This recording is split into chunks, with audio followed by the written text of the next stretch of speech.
नमस्कार विद्यार्थियों, ethics, integrity and aptitude की कक्षा में आप सभी का स्वागत है। और इस कक्षा में हम दार्शनिकों को पढ़ रहे थे और दार्शनिकों में हमने कल पिछली कक्षा में देखा था अरविंदो जी के दर्शन को पढ़ने की कोशिश कर रहे थे। अरविंदो जी के हमने जीवन को भी देखा, संक्षिप्त जीवन परिचय देखा और उनके दर्शन को देखा। और अरविंदो जी का बड़ा अच्छा काम ये था, श्री अरविंदो जी का, श्री अरविंदो जी को दार्शनिकों का सम्राट भी इसीलिए कहते हैं। इन्होंने यूरोपीय दर्शन और भारतीय दर्शन दोनों का समन्वय करने का प्रयास किया। भारतीय दर्शन एवं संस्कृति दोनों के समन्वय का प्रयास किया। भारतीय दर्शन एवं संस्कृति दोनों के समन्वय, यूरोपीय दर्शन और दोनों के समन्वय का प्रयास किया। और समन्वय के प्रयास के फलस्वरूप जो दर्शन निकला उसको इन्होंने बोला समग्र योग। क्योंकि भारत आके 7 वर्ष की आयु में इंग्लैंड चले गए थे, जब लौट के भारत आए तो इन्होंने संस्कृत भी सीखा, वेद सीखे, उपनिषद सीखे, गीता सीखी, सांख्य दर्शन सीखा। तमाम तरह के दर्शनों का अरविंद जी ने क्या किया, अन्य दर्शनों का भी अरविंद जी ने अन्य जो आपके योग थे, अन्य योग थे, इनका भी अध्ययन किया। जैसे हठ योग है, ये शारीरिक नियंत्रण पर बल देता है। हठ योग बोले कहाँ है, बोले धूप में ही बैठे रहेंगे, शारीरिक नियंत्रण पे बल देता है। राजयोग है,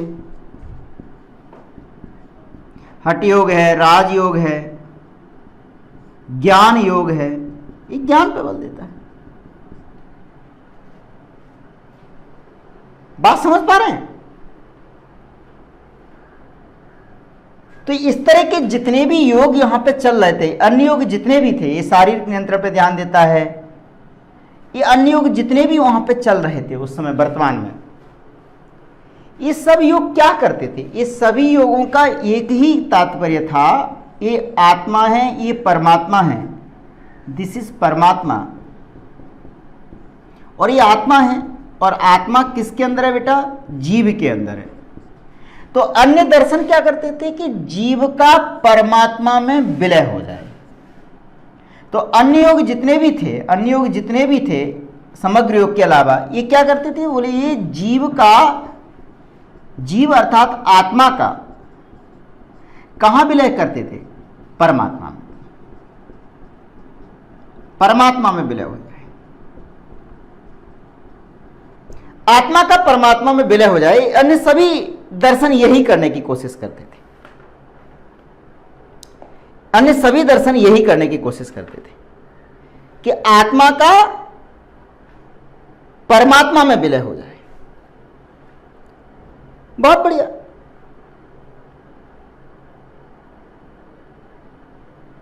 जबकि समग्र योग यह कहता था, इससे क्या हुआ? आत्मा का विलय हो गया, इसलिए इससे इस जीव को मान लीजिए मुक्ति मिल गई, जीव को मुक्ति प्राप्त हो गई मुक्ति प्राप्त। इस आत्मा को मोक्ष भी मिल गया, यानी सर्वोत्तम गति प्राप्त हो गई इसको। मोक्ष का मतलब सर्वोत्तम गति। किंतु इससे केवल इस जीव मात्र का ही भला हुआ, समुदाय का कोई भला नहीं हुआ। ये परमात्मा है। राज्य के कर्तव्य, समाज के कर्तव्य, उनको पूरा नहीं किया। ये अन्य योग की उस समय अन्य जो दर्शन थे उनका ये था। वो क्या, अन्य दर्शन क्या कहते थे? जीव का विलय किसमें बेटा? किसमें लाला? परमात्मा में। जीव का विलय परमात्मा में। समग्र योग क्या कहता है? ध्यान से समझेंगे हम लोग समग्र योग के बात में। और समग्र योग को प्राप्त करने के लिए जो प्रयास करेंगे वो भी देखेंगे किस स्तर पर प्रयास होता है।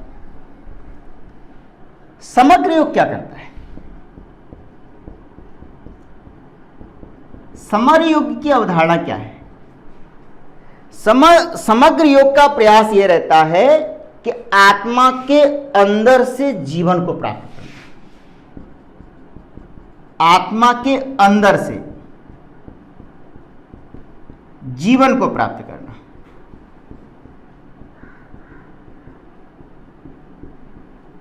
आत्मा के अंदर से जीवन को प्राप्त करना, यानी आत्मा के अंदर जीवन है, अगर हम इसको समझें, ध्यान से समझें, ये हमारी आत्मा है, जीव है, और जीव के अंदर आत्मा है। ये हमारा परब्रह्म है, ब्रह्म है, और ब्रह्म को ही हम क्या बोल रहे हैं? बोलो बेटा, परमात्मा। तो ये आत्मा जो है इस जीव के अंदर, ये आत्मा है। हम कहते हैं कि परमात्मा की जो गुण है, ब्रह्म के गुण है, वो आत्मा के अंदर आ जाए। क्यों? क्योंकि ये जीव भी, आत्मा भी परमात्मा का ही क्या है? अंश है। उल्टा फिर हो जाए, उल्टा। परमात्मा के प्रकाश से, यानी इस जीव को क्या नहीं त्यागना है? ना तो शरीर त्यागना है, ना प्राण त्यागना है, ना मन त्यागना है। यानी शरीर, प्राण व मन को त्यागे बिना, प्राण व मन को त्याग करने की आवश्यकता नहीं है। करने की आवश्यकता ही नहीं है, बिल्कुल आवश्यकता नहीं।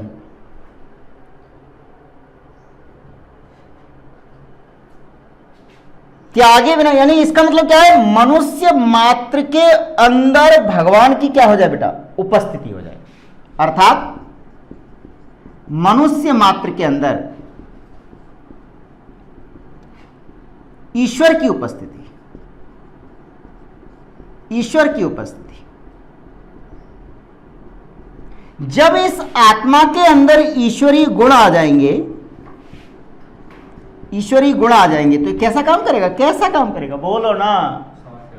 कल्याणकारी कार्य करेगा, और सभी कर्तव्यों को क्या करेगा? कल्याणकारी कार्य करेगा, और सभी कर्तव्यों को क्या करेगा बेटा? पूरा भी करेगा। मनुष्य मात्र के अंदर ईश्वर की उपस्थिति, यानी ये आत्मा इसके प्रकाश से क्या हो जाए? बोलो, प्रकाशित हो जाए। कौन प्रकाशित हो जाए? आत्मा। किसके प्रकाश से? बोले, परमात्मा के प्रकाश से। अर्थात सांसारिक जीवन में रहते हुए ही ईश्वरीय गुणों का विकास, सांसारिक जीवन में रहते हुए ईश्वरीय गुणों का विकास, सांसारिक जीवन में रहते हुए ईश्वरीय गुणों का विकास।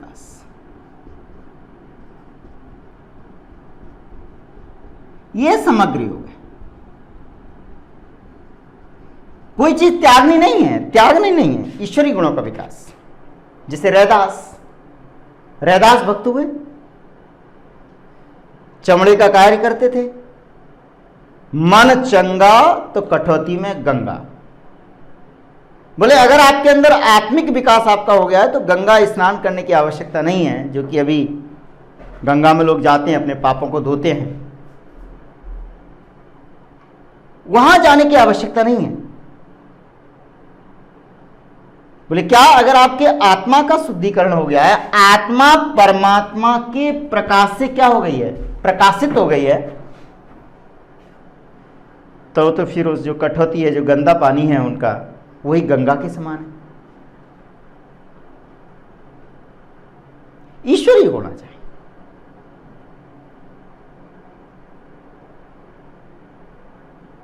इन ईश्वरीय गुणों को धारण करने की जो प्रक्रिया है, उस प्रक्रिया का नाम है समग्र योग।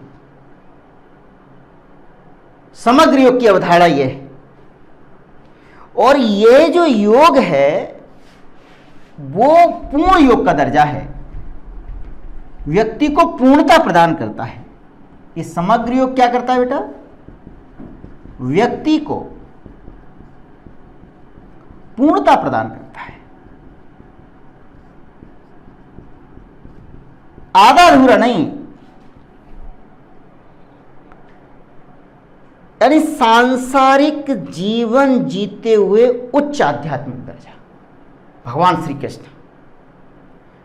कृष्ण ने क्या त्याग किया? बताओ, किसी चीज का त्याग किया?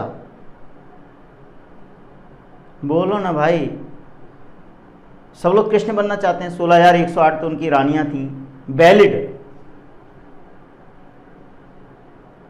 प्रेम करने वाला तो हर गोपियां ऐसे प्रेम करती हैं कि मेरे तो सब कुछ वही हैं। आधुनिक भारत, आधुनिक संदर्भ में भी, आधुनिक समाज में भी मीराबाई देखिए, लेकिन उन्होंने किसी को मना नहीं किया, नो नो नो नो हमसे प्रेम नहीं करो, स्त्रियों का प्रवेश वर्जित। कई आश्रमों में लिखा रहता है महिलाओं का प्रवेश वर्जित, लेकिन जब सीबीआई जाती है तो गुफा मिलती है जहां सिर्फ महिलाएं ही होती हैं। मैं किसी व्यक्ति विशेष का नाम नहीं ले सकता। बोले इस तरह की पूर्णता नहीं हो। पूर्णता क्या? बोले सांसारिक जीवन में रहते हुए उच्च आध्यात्मिक दर्जा, सांसारिक जीवन व्यतीत करते हुए उच्च आध्यात्मिक दर्जा प्राप्त करना, ये अरविंदो का दर्शन है। बहुत ही इंटरेस्टिंग दर्शन है। इसी आधार पर उनको आध्यात्मिक दर्जा प्राप्त करना है, उच्च आध्यात्मिक दर्जा प्राप्त करना है।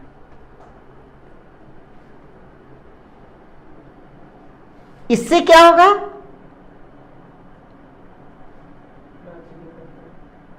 उच्च आध्यात्मिक दर्जा व्यक्ति का जब प्राप्त हो जाए सांसारिक जीवन जीते हुए, मीराबाई भी कहती हैं मेरे तो प्रभु गिरधर नागर और दूसरो ना कोई। तो भगवान कृष्ण कहते हैं करिए प्रेम मुझसे। यानी श्री कृष्ण पूर्ण योगी। भगवान श्री कृष्ण कैसे हैं बेटा? पूर्ण योगी। बोले राक्षसों का भी वध किया, प्रेम भी किया, मटकी भी फोड़ी, वस्त्र भी चुराए। सांसारिक जीवन में रहते हुए या त्याग करते हुए? सांसारिक जीवन में रहते हुए।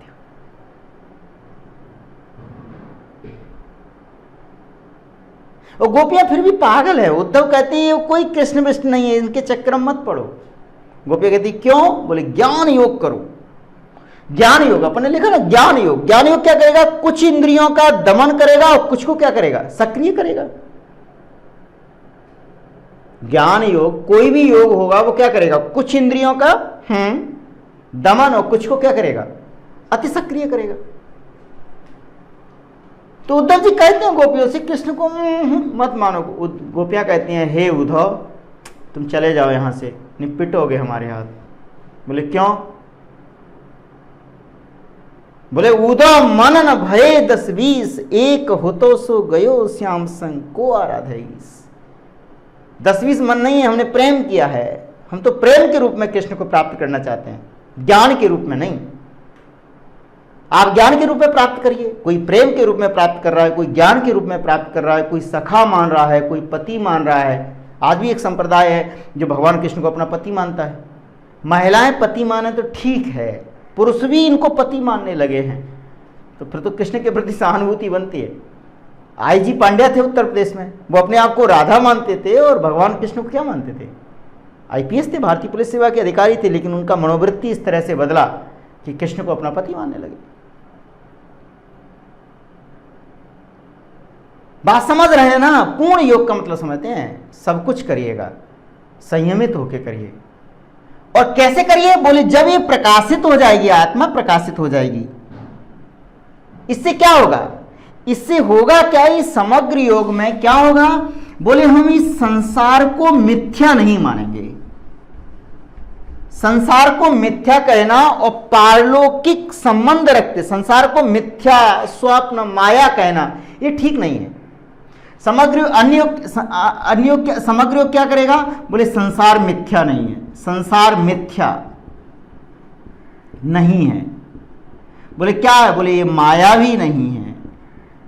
बोले फिर क्या है? ये स्वप्न भी नहीं है। जबकि अन्य योग यही कहते थे संसार मिथ्या है, माया है, स्वप्न है। समग्र ना ना ना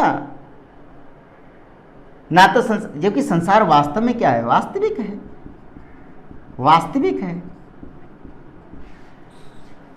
संसार वास्तविक है जिसको हमें स्वीकार करना चाहिए, और हम करते भी हैं स्वीकार। और इस समग्र योग में जब संसार वास्तविक है, हमारी आत्मा परमात्मा के पास नहीं गई, परमात्मा आत्मा के पास आ गया। और ये क्या होने लगा? मैं दूसरे पेन का यूज कर लेता हूं, ये हाइलाइटेड होने लगी, एकदम बल्ब सा जल गया, प्रकाशित हो गई। तो इसके आसपास प्रकाश फैलेगा या नहीं फैलेगा? बोलो बोलो ना भैया। तो जो लोग आसपास के हैं वो भी लाभान्वित होंगे या नहीं होंगे? मोक्ष में केवल आत्मा की मुक्ति की बात होती है, जबकि समग्र योग में आत्मा की केवल मुक्ति नहीं बल्कि पूरे समाज, पूरे विश्व आत्मा की मुक्ति की बात करते हैं। समझ रहे हैं? समग्र योग क्या करता है? केवल आत्मा की मुक्ति नहीं बल्कि विश्व आत्मा अर्थात संपूर्ण समाज की मुक्ति की बात करता है। समग्र योग क्या करता है? केवल आत्मा की मुक्ति नहीं, केवल आत्मा की मुक्ति नहीं बल्कि विश्व आत्मा, विश्व आत्मा और कौन? बोले संपूर्ण समाज, संपूर्ण समाज के कल्याण की बात करता है, कल्याण की बात करता है, संपूर्ण समाज के कल्याण की बात करता है। ये ज्यादा अच्छा है या फिर अन्य योग ज्यादा अच्छा? ये ज्यादा अच्छा है। बोले करें कैसे? कैसे इस योग को धारण करें? अरविंदो जी से पूछा कि हमारी आत्मा प्रकाशित कैसे होगी? बोले इसके लिए कुछ प्रयास करने पड़ेंगे, योग करना पड़ेगा, सामान्य रहन सहन में ही कुछ समय निकालना पड़ेगा, वक्त निकालना पड़ेगा, ताकि आपका आत्मा भी परमात्मा के गुणों को धारण कर ले, स्वीकार कर ले। उसको कौन स्वीकार करे? परमात्मा आत्मा के पास आने के लिए क्या कर ले? स्वीकार कर ले। यह करना पड़ेगा अपने को। देवी गुण, बोले इसके लिए क्या करना पड़ेगा हमको? बोले इसके लिए कुछ नहीं, कुछ नहीं करना है। जीवन के आदर्श और वास्तविकता को एक कर देना है। समग्र योग प्राप्त कैसे करें, इसकी प्रक्रिया क्या है? समग्र योग प्राप्त कैसे करें, इसकी प्रोसेस क्या है? समग्र योग प्राप्त कैसे करें? बोले जीवन के आदर्श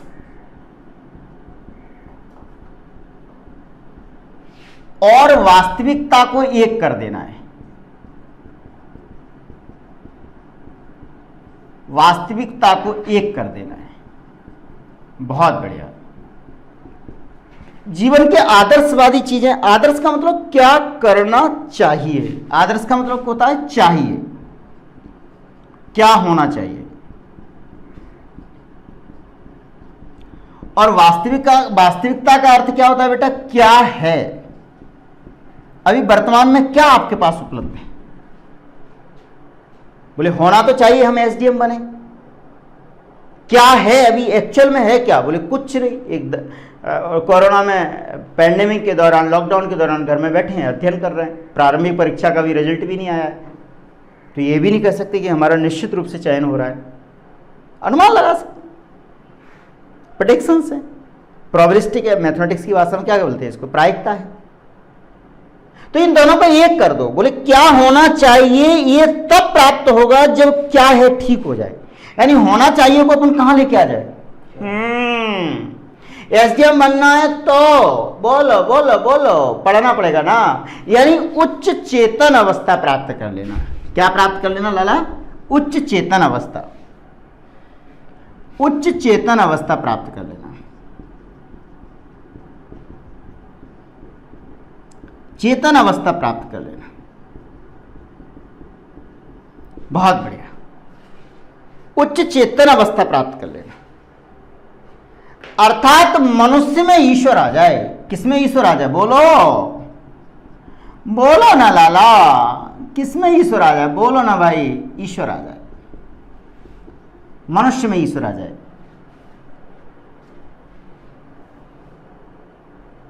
प्रभु आ जाए, भगवान आ जाए, ईश्वर आ जाए, आपके अंदर आ जाए, मनुष्य के अंदर ईश्वर आ जाए। बोले आएगा कैसे? हम कह रहे हैं ईश्वर आ जाओ, ईश्वर आ जाओ, आ रहे हैं क्या? ईश्वर सुन ही नहीं रहे। बोले इंटरनल प्रोसेस है कि एक्सटर्नल प्रोसेस है? आंतरिक प्रक्रिया है।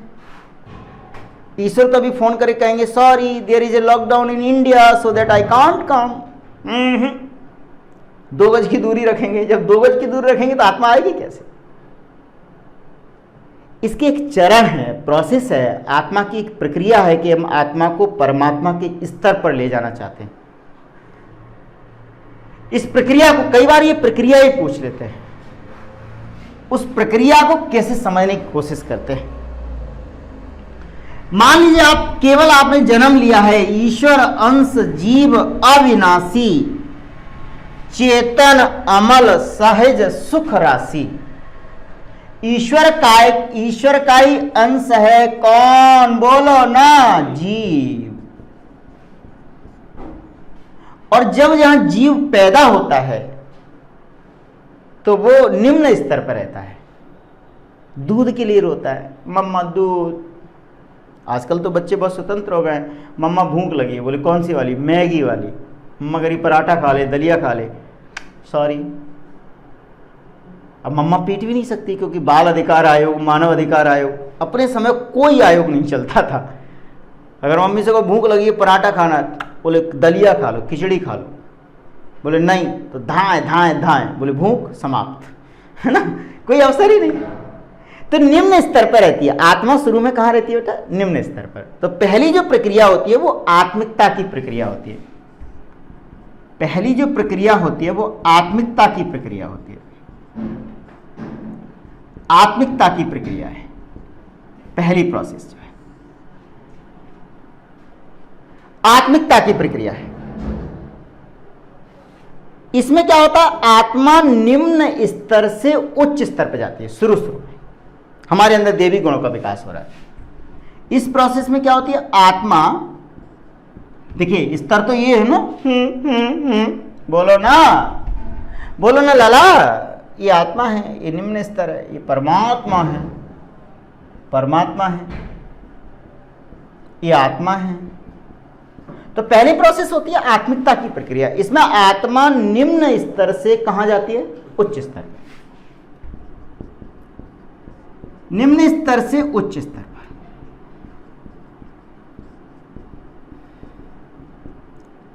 जाती है। निम्न स्तर का मतलब ये नहीं है कि बहुत नीचे है, गड्ढे में है तो ऊपर आ रही है। सोच में परिवर्तन होता है, यानी सच्ची दृष्टि का विकास होता है। काय का विकास होता है, सच्ची दृष्टि का। इस प्रक्रिया में काय का विकास होता है, सच्ची दृष्टि, सच्ची दृष्टि, सच्ची भावना का विकास होता है, सच्ची भावना का विकास। धीरे धीरे आप ईश्वर बनने जा रहे हैं। ईश्वर क्या है, कुछ नहीं। मनुष्य विदाउट अवगुण बिकम्स ईश्वर। मनुष्य के अंदर से समस्त अवगुणों को निकाल दो तो क्या बन जाएगा, वो ईश्वर बन जाएगा। और प्रेमचंद जी भी यही कहते हैं कि मनुष्य अच्छा या बुरा नहीं होता, अच्छा और बुरा दोनों होता है, और बुराइयां ही तो उसको मनुष्य बनाती हैं। अदरवाइज ये आत्मा भी क्या हो जाती, परमात्मा हो जाती है, अगर आपके अंदर बुराइयां नहीं। तो इस क्रम में जब हम आत्मिकता की प्रोसेस में रहते हैं, फर्स्ट स्टेज में रहते हैं, श्री अरविंदो जी कहते हैं, उसमें आत्मा निम्न स्तर से उच्च स्तर पर जाती है और सच्ची दृष्टि, सच्ची भावना का क्या होता है बेटा, विकास होता है। यानी इसमें क्या होता है, इसमें कर्तव्य बोध का एहसास होता है। इस प्रक्रिया में कर्तव्य बोध का एहसास होता है। बोले हमारे भी कुछ कर्तव्य हैं, विरक्ति का एहसास नहीं होता। बोले 8 साल में ही कह रहे हैं पापा से, यूरोप में तो लोग 12, 13, 18 साल में कह ही देते हैं, पापा it's my house, sorry I can't live with you. यहाँ कह लो sir I can't live with you, 32 साल में भी नहीं कह पाती, क्योंकि लोक सेवा आयोग का रिजल्ट ही नहीं आया है अभी तक। जब लोक सेवा आयोग का रिजल्ट आ जाएगा, एसडीएम बन जाएंगे, तब भी नहीं कह पाएंगे। लेकिन यहाँ कर्तव्य बोध आ जाते हैं, ड्यूटी। और जब कर्तव्य बोध आएंगे तो निश्चित रूप से दूसरे को भी अधिकार प्राप्त हो जाएंगे, क्योंकि एक के कर्तव्य दूसरे के क्या होते हैं, अधिकार होते हैं। कर्तव्य बोध जब आएगा तो अहंकार खत्म होगा या नहीं होगा, मैं का भाव खत्म हो जाएगा, मैं कर रहा हूं। बोले तुम कुछ नहीं कर रहे हो, नहीं नहीं मैं ही सब कुछ हूं, अहंकार का भाव खत्म हो जाएगा। यानी इस प्रक्रिया में काय का भाव खत्म हो जाएगा, अहंकार, अहंकार का भाव खत्म हो जाएगा, अहंकार का भाव समाप्त हो जाएगा बेटा, अहंकार समाप्त हो जाएगा, अहम नहीं रहेगा।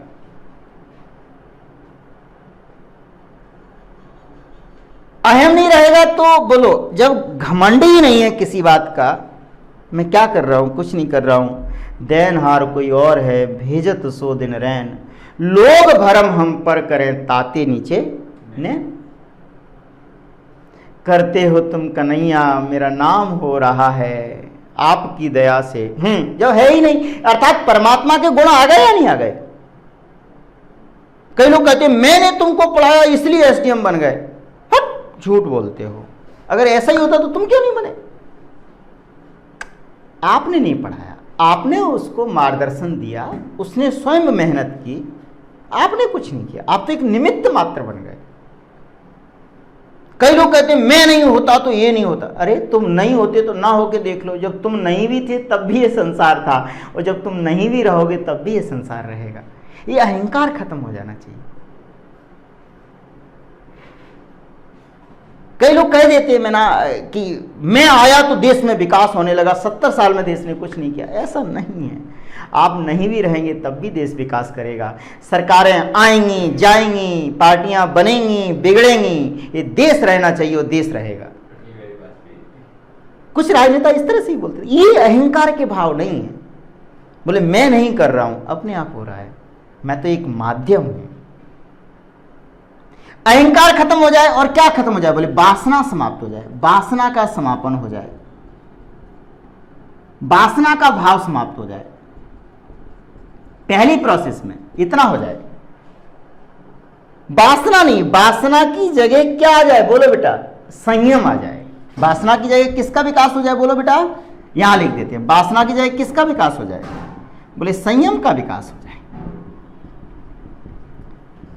इच्छाओं का दमन भी नहीं हो और इच्छाएं अनियंत्रित भी नहीं हो, दोनों इच्छाओं का नियमन हो जाए। बात समझिए, ना तो इच्छाओं का दमन हो, बोलो ना, और ना इच्छाओं का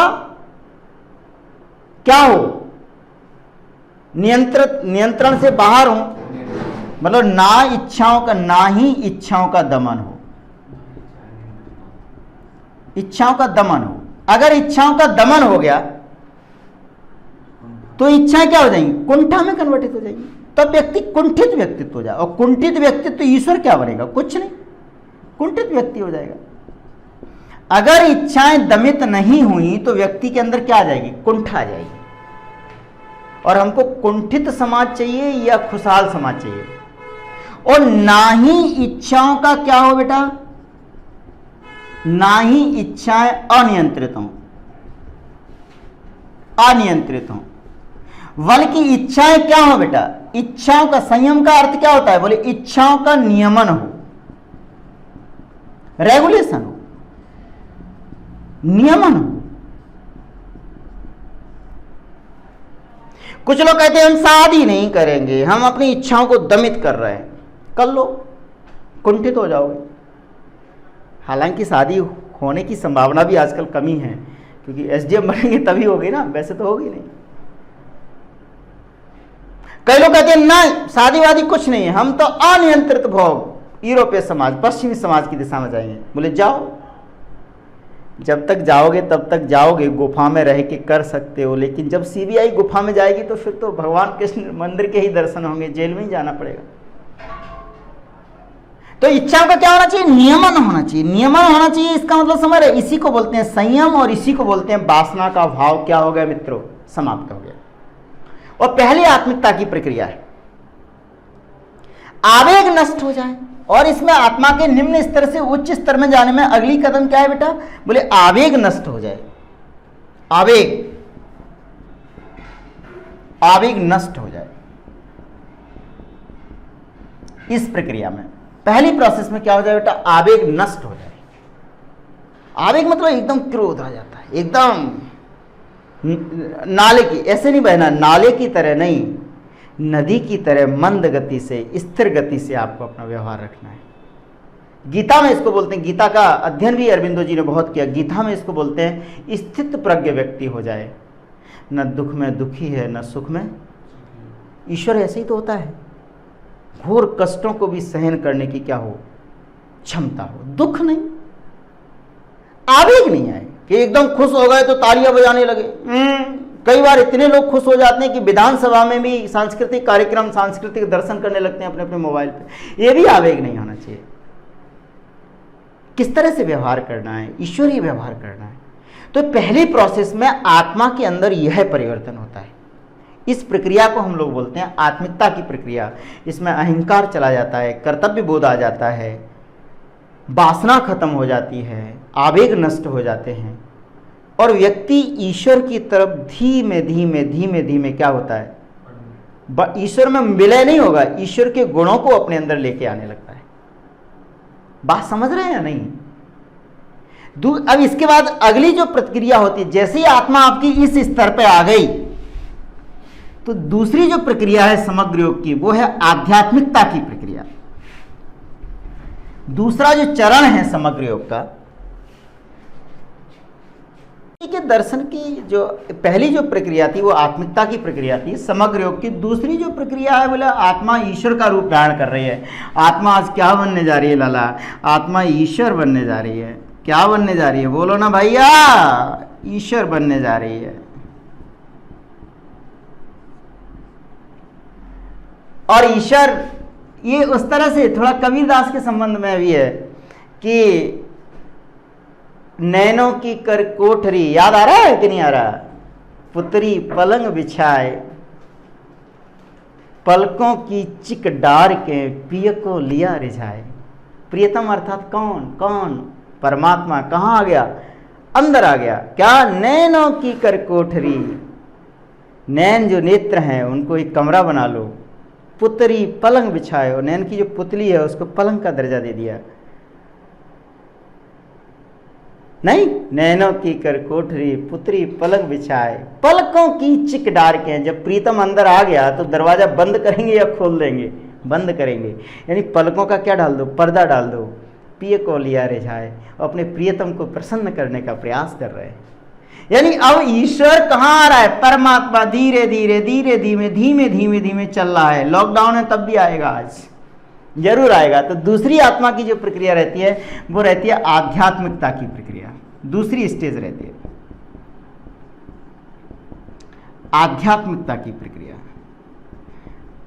आध्यात्मिकता की प्रक्रिया में आत्मा का स्तर पहले ही उच्च हो गया, उसके अंदर से अहंकार, वासना, आवेग नष्ट हो गए, कर्तव्य बोध की भावना का विकास हो गया है। अब इसमें क्या है? आत्मा को अबाधित किया जाता है। अबाधित, कोई बाधा नहीं रहती आत्मा के सामने। आत्मा को अबाधित एवं विस्तारित किया जाता है। विस्तारित किया जाता है, विस्तार किया जाता है आत्मा को, विस्तारित किया जाता है। विस्तार का मतलब समझ रहे हैं? क्या होता है विस्तारित?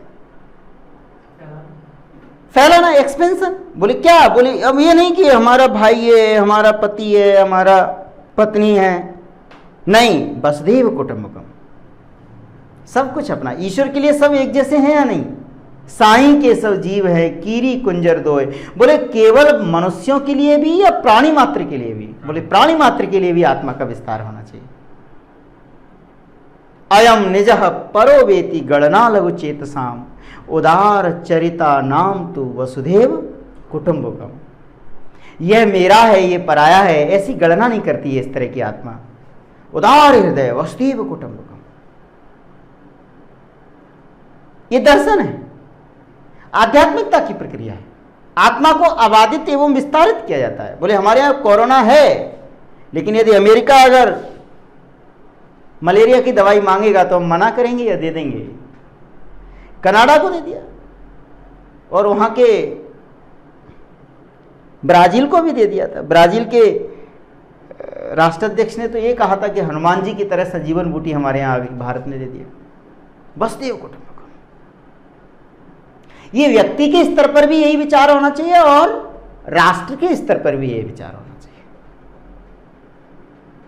समाज के स्तर पर भी एक समाज इतना विस्तारित हो जाए, इतना एक्सपेंड कर ले कि किसी निर्योग्यता के आधार पर जो जन्म जाते भेदभाव ना करे। ईश्वर करता है क्या? अगर ईश्वर भेदभाव करता तो क्या होता? बोलो ना भाई, क्या ईश्वर भेदभाव करता तो क्या सबरी के बेर खाता ईश्वर? क्या ते अतिशय प्रिय भामिनी मोर हैं। इसलिए मैंने तुलसी को पहले पढ़ाया, क्योंकि हम भारतीय प्राचीन दर्शन को भी समझ पाए। ते अतिशय प्रिय भामिनी मोर हैं, सकल प्रकार भगत दृढ़ तोर हैं। भगवान कहते हैं कि हे भामिनी, भामिनी मतलब जीवन की अत्यंत प्रिय महिला, उसका दर्जा। ते अतिशय प्रिय भामिनी मोर हैं, सकल प्रकार भगत दृढ़ तोड़े। तुम्हारे अंदर तो सारी भक्तियां एकदम कूट कूट के भरी हुई है। बताइए क्या ईश्वर, क्या हो गया ईश्वर का?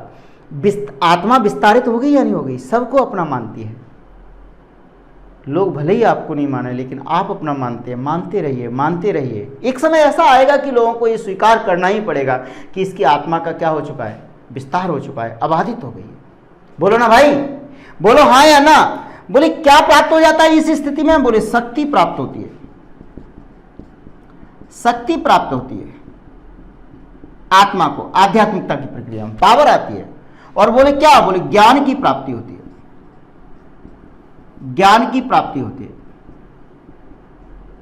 ज्ञान की प्राप्ति होती है, शक्ति की प्राप्ति होती है, ज्ञान की प्राप्ति होती है, और आनंद का आगमन हो जाता है। काय का आगमन हो जाता है? बोलो ना भाई, आनंद का आगमन हो जाता है, आनंद का आगमन हो जाता है, आनंद आ जाता है। हमने यहां पे ये नहीं लिखा कि कोई आपको मजा आ गया, ये इस तरह शब्द नहीं। आनंद, आनंद क्या है? मन की स्थायी अवस्था है, स्थायी मानसिक अवस्था। स्थायी मानसिक अवस्था की प्राप्ति हो जाती है व्यक्ति को जब उसकी आत्मा विस्तारित हो जाती है। स्थायी मानसिक अवस्था प्राप्त हो जाती है आध्यात्मिकता की प्रक्रिया में, आनंद का। और इसमें व्यक्ति को उच्च आध्यात्मिक दर्जा प्राप्त हो जाता है। और अरविंदो जी ने इसी पे काम किया। पांडिचेरी जाके आध्यात्मिक जीवन, उच्च आध्यात्मिक दर्जा प्राप्त हो जाता है, प्राप्त हो जाता है, उच्च आध्यात्मिक दर्जा प्राप्त हो जाता है। और ये आध्यात्मिकता की जो प्रक्रिया है, ये प्रोसेस है, ये सेकंड फेज है इस समग्र योग को प्राप्त करने का। अब आत्मा देखिए आपकी सारे बुरे भावों से मुक्त हो गई, विस्तारित हो गई, कोई बाधा नहीं रही, ज्ञान आ गया, शक्ति आ गई, आनंद का आगमन हो गया, आध्यात्मिक उच्च दर्जा प्राप्त हो गया, स्पिरिचुअल लाइफ हो गई आपकी। जब आपकी लाइफ स्पिरिचुअल हो जाएगी तो तीसरी अवस्था जो प्राप्त होगी व्यक्ति को, होगी या नहीं होगी? बोलो ना। थर्ड स्टेज जो व्यक्ति को प्राप्त होगी, वो अब सुपरमैन बनने की स्थिति में जा रहा है। कहां जा रहा है? सुपर ह्यूमन, अति मानसीकरण की अवस्था। तीसरी जो अवस्था होती है वो होती है अति मानसीकरण की अवस्था, अति मानसीकरण की अवस्था। समग्र योग प्राप्त करने, समग्र योग प्राप्त करने के चरण हैं बेटा, करने के स्टेप्स हैं, चरण हैं। अति मानसीकरण की अवस्था। अब तो आप समझिए ईश्वर कहां तक आ गया। पहले फेज में आपकी आत्मा थोड़ी ठीक हुई। पहले फेज में आपने, फर्स्ट फेज में आत्मा ने इधर देखना शुरू किया, आप सुंदर देखने लगे, क्योंकि अहंकार खत्म हो गया, आवेग खत्म हो गया। बोलो ना भाई। दूसरे फेज में ईश्वर और चल के आया, आत्मा आपकी और हो गई, आध्यात्मिक हो गई।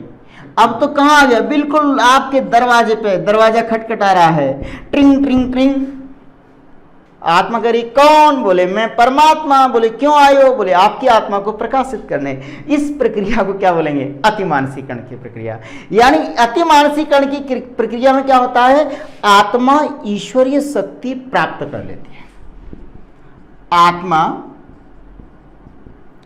ईश्वरीय शक्ति क्या कर लेती है बेटा? प्राप्त कर लेती है, प्राप्त कर लेती है। आत्मा ईश्वरीय शक्ति प्राप्त कर लेती है। और जब आत्मा अर्थात प्रकाशित हो गई, एकदम एनलाइटन हो गए आप, your soul is enlighten by the light of Paramatma. तो आपके अंदर क्या गुण आएंगे बताओ? लोभ रहेगा क्या? अहंकार रहेगा क्या? किसी को थप्पड़ मारोगे? कोई आपको थप्पड़ मार सकता है क्या? शक्ति आ गई है, नहीं मार सकता, सामने नहीं आ पाएगा।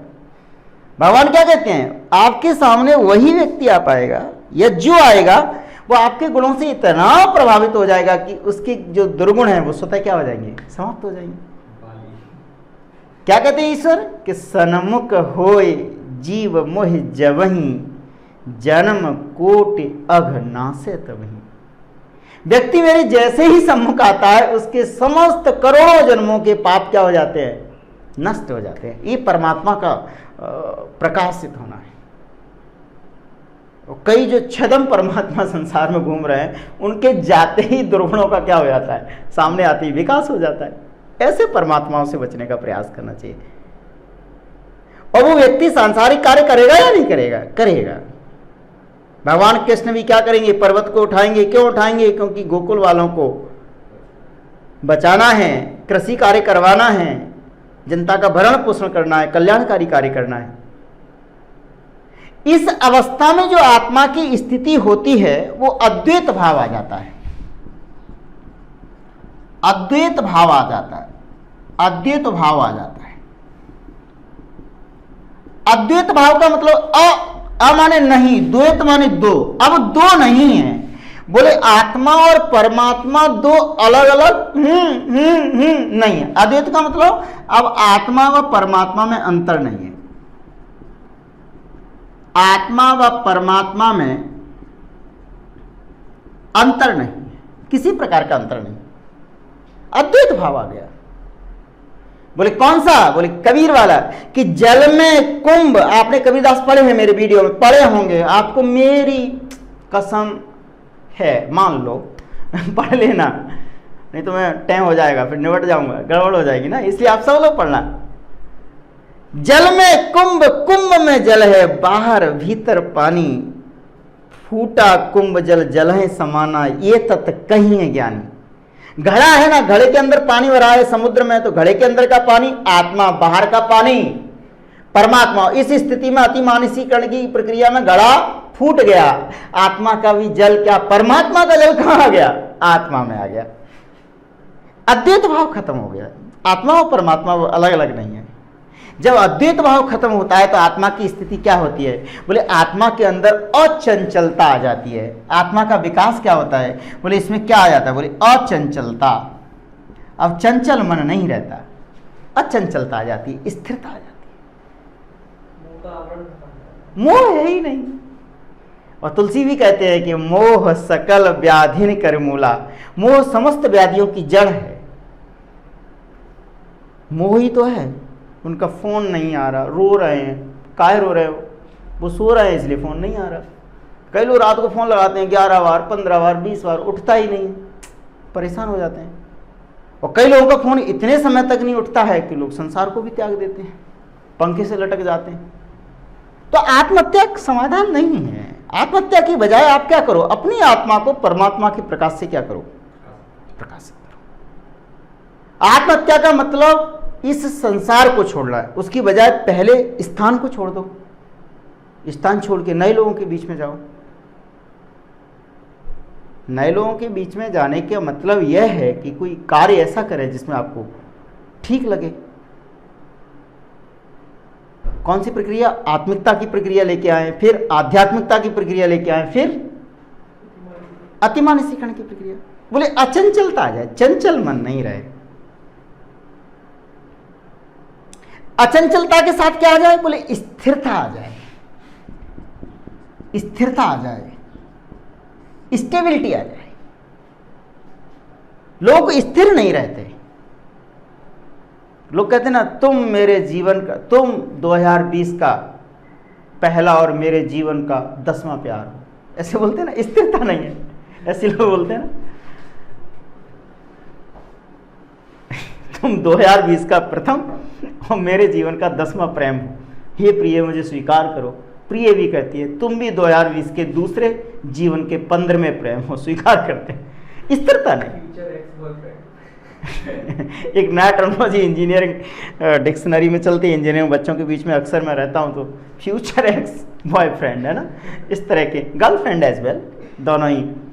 खैर, स्थिरता होनी चाहिए। कई लोग स्थिर नहीं रहते हैं, बोले आज पीएससी का विज्ञापन आ गया तो काय की तैयारी, पीएससी की, कल रेलवे का आ गया, परसों काय का बैंक का, अदरसों काय का एसएससी का, घूमते रहो, पीएससी, बैंक, रेलवे, एसएससी, चारों के रिजल्ट आ गए, रोल नंबर ढूंढते रह जाओगे, एक भी परिणाम में नहीं मिल पाएगा, क्योंकि आपने समस्त प्रयासों को एकत्रित करके एक जगह नहीं लगाया।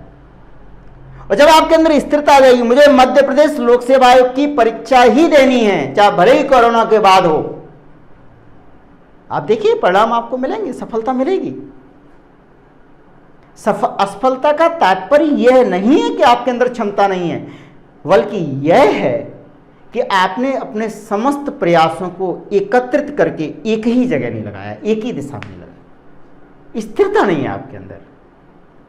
और स्थिरता कोई ऐसी नहीं, ऑब्जेक्ट नहीं है कि महाराज वाड़े से खरीद लाओ, राजवाड़े से खरीद लाओ, या 56 भोग की दुकान पे मिल रही है इंदौर में कि भैया देना 2 किलो स्थिरता दे देना। कब तक, जब तक पीएससी पास नहीं कर जाते। चंचलता खत्म हो जाएगी, अस्थिरता खत्म हो जाएगी, स्थिर व्यक्ति हो जाएगा। और क्या आ जाएगी, बोले तीसरी क्वालिटी आ जाएगी, नीरवता। नीरवता का मतलब होता है नॉइजलेसनेस, नॉइजलेस व्यक्ति हो जाएगा। शांति, जहां कोई आपके मन में कोई हलचल नहीं है, दृढ़ प्रतिज्ञ हो गए आप। ठहराव, गंभीरता, नीरवता, नीरवता के भाव आ जाएंगे। और जब नीरवता के भाव आएंगे, स्थिरता के भाव आ जाएंगे, तो निश्चित रूप से ये नीखता नहीं है, नहीं तो आप नीखता समझो, नीरवता, नीरवता, फिर शांति स्थापित हो जाएगी, आपको शांति प्राप्त हो जाएगी, पीस। ये 4 आत्मा की अवस्थाएं तब प्राप्त हो पाएंगी, 4 गुण कब आएंगे, जब अति मानसीकरण यानी परमात्मा आ गया। बोले कहां आ गया परमात्मा, बोलो ना भाई, आत्मा के अंदर आ गया।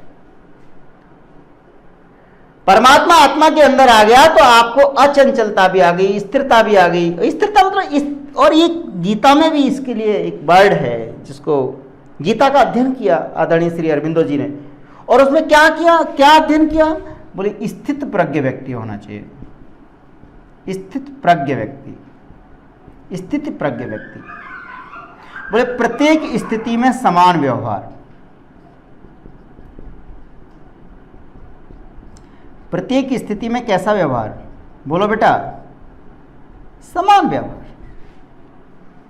दुख में दुखी नहीं है, सुख में सुखी नहीं है। बोले दुख और सुख तो ये आते जाते रहते हैं, हमको अपने मन भाव किसके लिए कार्य करना है, बोले कल्याण के लिए कार्य करना है। आपको दुख विचलित नहीं कर पाते। सचिन तेंदुलकर ने भी शतक उस दिन लगाया जिस दिन उनके पिताजी का देहांत हुआ। चाहते तो क्या करते, बोले स्थिरता नहीं रहती तो मैं ये नहीं कह रहा हूं सचिन तेंदुलकर भगवान हैं, लेकिन देवी गुण थोड़े तो हैं सामान्य आदमी से ज्यादा। जैकी चैन ने भी सर्वाधिक अच्छा अभिनय उस दिन किया जिस दिन उनके बेटे की डेथ हुई। उनको अंदर कोई दुख था, क्यों, क्योंकि स्थिरता है। सुख आएंगे, दुख आएंगे, जाएंगे। व्यक्ति को क्या होना चाहिए, भगवान की तरह सोचना चाहिए। एक स्थित प्रज्ञानी, सभी स्थितियों में समान व्यवहार। बोले आज थोड़ा पद मिल गया तो लोगों को क्या कर दिया, डिस्कार्ड कर दिया, नकार दिया। और जब कल पद नहीं रहेगा तब क्या होगा, तब लोग आपको नकारेंगे। लेकिन अभी अगर ऐसा व्यवहार करो कि सब अपने हैं, तो मुझे नहीं लगता कि लोग आपको नकारें, क्योंकि आपके अंदर क्या हो जाएगा, इस अवस्था को धारण कर लेंगे। नहीं, भारतेंदु लिखते हैं अपने एक नाटक में स्कंदगुप्त में कि अधिकार सुख कितना मादक और सारहीन होता है, स्थिरता नहीं रहती लोगों में। जैसे ही अधिकार प्राप्त हुआ एकदम रोल में आ गया, बताओ कौन है, मैं देखता हूं। तुम क्या देखोगे, मैं आ गया तो आप तो अभी पहले स्तर पे ही हो, आत्मिकता की प्रोसेस भी शुरू नहीं हुई है आपके अंदर। तो बोले अधिकार सुख कितना मादक और सारहीन होता है, मैं ये समझ नहीं पाता कि लोग मेरे आगे चलते हैं या मैं उनके पीछे पीछे चलता हूं। नहीं, कई बार होता ना एकदम आप कलेक्टर बन जाइए, जनता आपके दड़ दड़ दड़ आगे जा रही है, आप वो कलेक्टर नहीं रहिएगा। कलेक्टर कोई जीवन भर तो नहीं रहेगा, लेकिन यदि आपके अंदर आत्मांशीकरण की प्रक्रिया आ गई है, आपकी आत्मा परमात्मा के प्रकाश से देखो प्रकाशित हो गई है, तो निश्चित रूप से आपके अंदर स्थित प्रज्ञ वाली धारणा आ जाएगी, नीरवता भी आ जाएगी, शांति भी आ जाएगी, अचंचलता भी आ जाएगी। बताइए, मोक्ष की तुलना में ये स्थिति ज्यादा अच्छी है ना? यदि सभी मनुष्यों के अंदर इस तरह के भाव आ जाएं तो ये संसार ही क्या मिले बन जाएगा, स्वर्ग बन जाएगा। व्यर्थ खोजते स्वर्ग गगन में, तारों के संसार में, स्वर्ग मिलेगा तुम्हें धरा पर छोटे से परिवार में। यही ना, छोटे से परिवार आता है, शांति नहीं रहता, फालतू स्वर्ग है कहाँ, आसमान के ऊपर, वो कुछ नहीं, वो तो गैसेज हैं। आसमान के ऊपर तो जहाज भी उड़ रहा है। अगर आप कहाँ ऊटी चले जाइए तो बादल आपके नीचे रह जाते हैं, आप ऊपर पहुंच जाते हैं। नहीं, आर यू गेटिंग नॉट?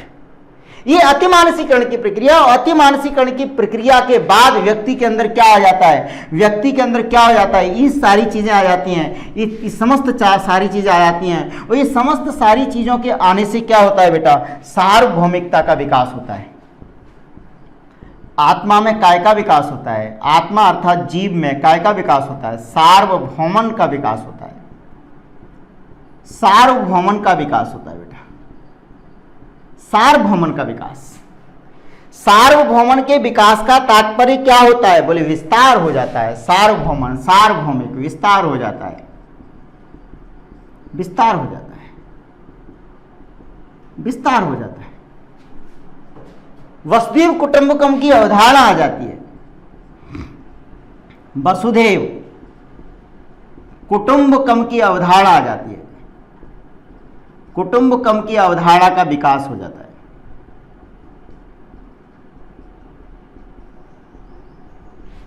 इस तरह की भावना आ जाती है, सार्वभौमन आ जाता है।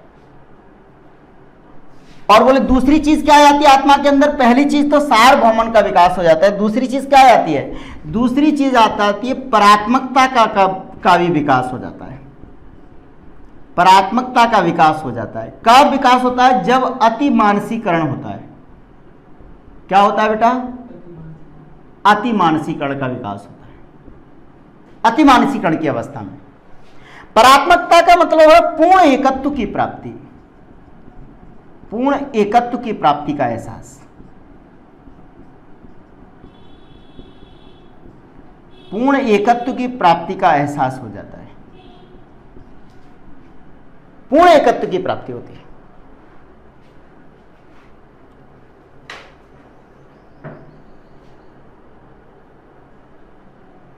आत्मा और परमात्मा में अद्वैत भाव क्या हो जाता है? समाप्त हो जाता है। अद्वैत भाव इसका समाप्त हो जाता है, परात्मकता का विकास हो जाता है। और काय का विकास हो जाता है? सार्वभौमन का विकास हो जाता है। और क्या होता है? ये आत्मा थी बेटा अपनी, क्या थी बेटा? आत्मा थी। इसका मतलब क्या हुआ? बोले ईश्वर आ गया रे। कौन आ गया? ईश्वर का आगमन हो गया। ईश्वर का आगमन का मतलब समझते हैं? बोले सद्गुणों का आगमन हो गया, सद्गुणों का आगमन हो गया। ये ज्यादा अच्छा है, सद्गुणों का आगमन। इसमें क्या होता है? सद्गुणों के आगमन में क्या होता है? इसमें क्या होता है?